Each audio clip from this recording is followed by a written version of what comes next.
দেশের ফুটবলের নতুন সাফল্য সাফ অনূর্ধ্ব-20 চ্যাম্পিয়নশিপের শিরোপা জয়। মাছরাঙা টেলিভিশনকে শিরোপাজয়ী যুবারা জানিয়েছেন তাদের স্বপ্ন এখন জাতীয় দলে খেলা। কোচও জানিয়েছেন সঠিক পরিচর্যা পেলে এই যুবারাই হবে আগামী দিনের জাতীয় দলের খেলোয়াড়। সাফ পুরুষ ফুটবলে 2003 সালে একবারই শিরোপা জিতেছিল বাংলাদেশ। এরপর থেকে এই শিরোপা অধরা লাল সবুজ দলের জন্য। তবে বয়সভিত্তিক পর্যায়ে এবং মেয়েদের সাফে বাংলাদেশ সেরা হয়েছে বেশ কবারই। এরই ধারাবাহিকতায় এবার 20 বছর বয়সীরা দ্বিতীয়বারের মতো সাফ শিরোপা জিতে বাংলাদেশকে দেখাচ্ছে নতুন আশার আলো। পুরো আসরে দারুণ দাপট ছিল লাল সবুজ খেলোয়াড়দের। প্রতিপক্ষের দেয়া একটি গোলের বিপরীতে বাংলাদেশ দিয়েছে 4 গোল, যার মধ্যে 2টি যুক্তরাষ্ট্রে বেড়ে ওঠা তরুণ খেলোয়াড় রোনান সুলিভানের। বাকি গোলগুলো করেছেন মানিক ও ফাহিম।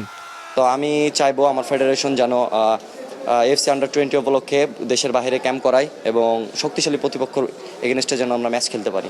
হ্যাঁ, অবশ্যই দীর্ঘদিন ন্যাশনাল টিমে যেন সার্ভিস দিতে পারি এবং বাংলাদেশকে যেন টপ ক্লাস লেভেলে নিয়ে যেতে পারি। সবার ড্রিম থাকে যে এখান থেকে ভালো কিছু করে বাংলাদেশ ন্যাশনাল টিমকে, জাতীয় দলকে ভালো সার্ভিস দেওয়ার জন্য সবারই প্রতিনিয়ত এটা একটা স্বপ্ন থাকে। অনূর্ধ্ব-20 সাফে এবার দারুণ পারফরমেন্স ছিল বাংলাদেশের গোলরক্ষক ইসমাইল হোসেন মাহিনের, যার পুরস্কার তিনি পান আসরের সেরা গোলরক্ষক হয়ে। আপাতত খেলাতে ফোকাস করছি, লিগে ম্যাচ খেলতে চেষ্টা করব, তারপর ন্যাশনাল টিমে ঢোকার চেষ্টা করব। আসরের জন্য মাত্র 1 মাস আগেই কোচিং শুরু করেছিল আয়ারল্যান্ডের মার্কস কক। ক্যারিয়ারে এটাই তার প্রথম কোনো দেশের জাতীয় বয়সভিত্তিক দলের সঙ্গে কাজ। সাফ শিরোপা জিতলেও দলের কোচিংয়ে তাকে রাখছে না আর ফেডারেশন। এই দলের খেলোয়াড়রা খুবই সম্ভাবনাময়, তাদের মধ্যে প্রতিভা আছে। সঠিকভাবে গড়ে তুলতে পারলে ভবিষ্যতে জাতীয় দলকে তারা অনেক কিছু দিতে পারবে।